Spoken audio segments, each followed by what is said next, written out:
quelques jours, j'ai posté sur ma page Facebook un petit sondage pour savoir un peu de quoi les gens avaient envie que je parle. Et ce qui est ressorti de manière très claire, c'est l'histoire du vide. Donc j'ai décidé de faire une série de publications et de vidéos sur le vide et je peux vous dire que j'ai pas mal de choses à vous raconter.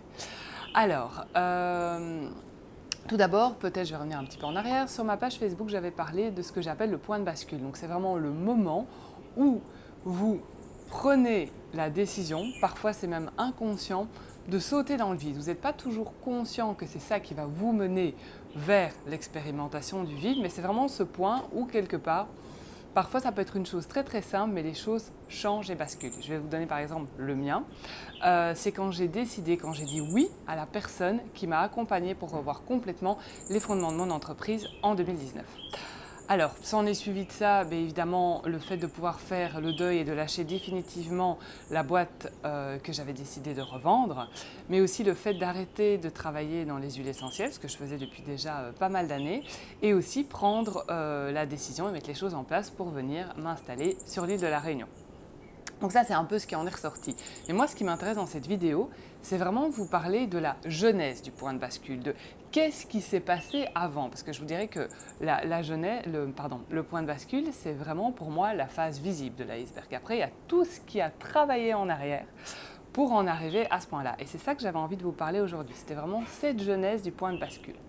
Alors, quel a été, donc je vous rappelle mon point de bascule, je vous ai dit c'est vraiment le moment où j'ai envoyé le message à ces personnes, je lui ai dit ok c'est bon on bosse ensemble, mais qu'est-ce qui m'a mené jusque-là? Alors pour ça il faut que je rebobine quand même quelques années en arrière. En 2016, j'ai créé avec mon compagnon une entreprise, un centre de thérapie naturelle à Bruxelles qui s'appelle Chempaka. Et en fait, ce projet, cette entreprise, je dirais qu'elle est vraiment née d'un rêve. Et j'ai eu la très grande chance que mon chéri décide d'embarquer avec moi dans mon rêve. Et on a vraiment créé ça ensemble de A à Z. Mais je dirais vraiment que l'impulsion de départ, elle est venue d'un rêve que j'avais depuis très longtemps, qui était d'avoir en fait mon propre centre de thérapie naturelle. Alors, pourquoi est-ce que j'avais envie d'avoir ça?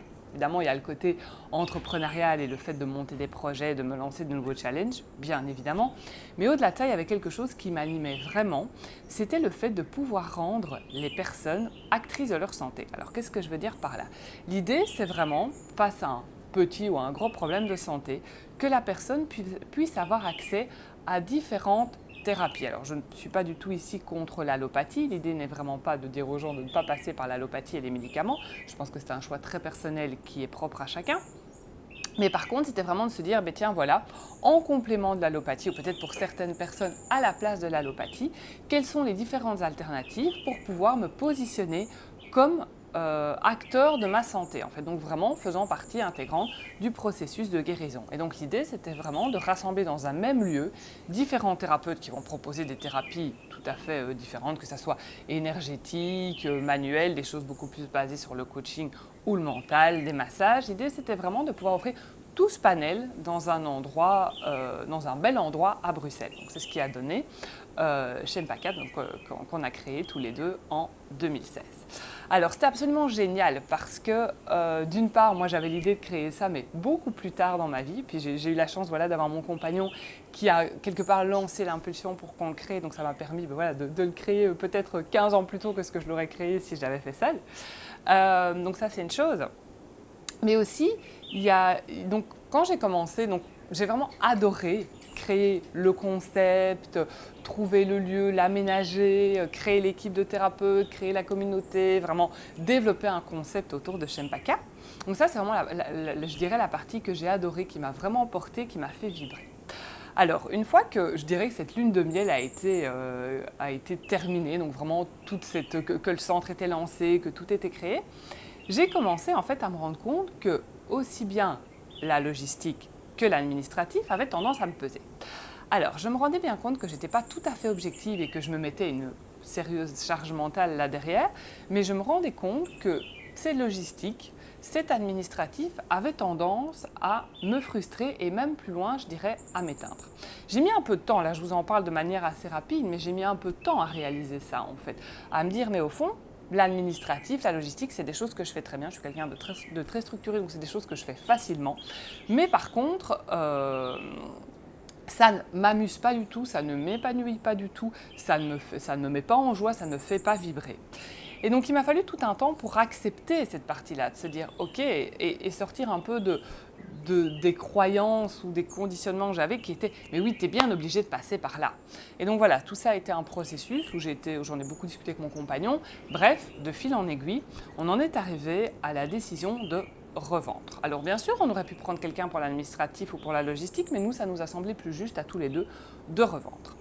Alors, je ne vais pas vous cacher qu'autour de nous, on nous a un peu pris pour des dingues, puisqu'on était dans une entreprise qui était en plein boom, qui fonctionnait super bien, qu'on avait créé, c'était un peu notre bébé. Et là, on a décidé de passer à autre chose. Et là, je voudrais vous expliquer un peu, quand je parlais de cette jeunesse du vide, quel est le lien entre ce que je viens de vous raconter et cette jeunesse du vide. En fait, pour moi, j'ai créé l'espace nécessaire, je dirais, ou propice à cette expérimentation du vide en acceptant, et ça n'a pas été un processus foncièrement facile, mais vraiment en acceptant le fait que c'était mon rêve, je l'avais créé, mais qu'il était temps de passer le flambeau en fait, et que probablement d'autres personnes seraient beaucoup plus à même, beaucoup plus qualifiées, seraient probablement dans une meilleure vibration que moi pour développer et continuer à faire vivre Chempaka. Et c'est de fait ce qui s'est passé, parce que nous avons retrouvé des gens qui ont racheté l'entreprise et qui la développent de manière très très chouette et avec beaucoup de cœur. Donc voilà, mais pour moi vraiment, cette jeunesse du vide, ça a été de me dire, ok, Catherine, là, tu as fait ta partie du job en fait. Tu as fait ce qui était dans ta zone d'excellence et maintenant il est temps de passer la main. Alors évidemment, à ce moment-là, je n'avais pas conscience vers quoi je me dirigeais et que cela allait me permettre d'expérimenter ce vide et même ce que j'appellerai plus tard, et je vous expliquerai ça dans d'autres vidéos, le vide créateur. Et quelque part, quels ont été les ingrédients qui m'ont permis de pouvoir plonger, je dirais, de pouvoir accepter de vraiment lâcher mon entreprise, ça a été vraiment de suivre, je dirais, l'appel de mon âme et écouter mon cœur. Parce que quelque part, évidemment, et j'ai dû, comme je vous en ai déjà un petit peu parlé, j'ai dû fatalement lutter contre toutes je dirais mes schémas mentaux, mes croyances, qui étaient tu vas quand même pas revendre ta boîte alors qu'elle est en plein boom et que tu l'as créée, et que c'était ton rêve. Ça a été surtout ça, je pense que moi j'ai vraiment dû déconstruire, ça a été je décide de passer à autre chose, j'ai fait ma partie. Et donc du coup, vraiment, si je devais vous dire, si je devais résumer, qu'est-ce qui a, en tout cas pour moi, c'est très personnel comme expérience, mais à voir comment ça résonne avec vous, qu'est-ce qui a vraiment été à la jeunesse du vide, c'est d'une part l'écoute de mon cœur et d'autre part vraiment suivre l'appel de mon âme et pouvoir évidemment, par la suite des choses, déconstruire les croyances et calmer mon mental en lui disant « Ok, on peut y aller, ça va aller ». Donc, et après, avec le recul, je me suis rendu compte que plus ou moins 1 an après, quand j'ai décidé d'arrêter de travailler dans les huiles essentielles, quand j'ai décidé d'arrêter Terre d'Aroma, qui était aussi un de mes autres bébés que j'avais créés, mais quelque part, c'est comme si mon âme connaissait déjà le chemin. Du coup, ça a été beaucoup plus vite, ça a été beaucoup plus facile pour moi d'accepter le fait que j'avais adoré les huiles essentielles, j'avais tripé de travailler avec elles pendant tellement d'années, et que là, le chemin, en tout cas professionnel, parce que je les utilise toujours au niveau privé, mais que le chemin professionnel avec elles était terminé. Et donc, en gros, je ne sais pas comment tout ça résonne pour vous, si vous avez déjà eu ça aussi à certains moments, le fait de se dire, voilà, j'ai créé des choses, ou j'avais envie de quelque chose, je l'ai atteint, et puis en fait, il est temps de passer à autre chose. Et comment vous avez pu écouter justement ou pas, ou comment ça a été facile pour vous ou pas, de suivre, je dirais, l'appel de votre âme et d'écouter votre cœur. Donc, n'hésitez pas à me poster des commentaires sous la vidéo, je me ferai un grand plaisir d'échanger avec vous.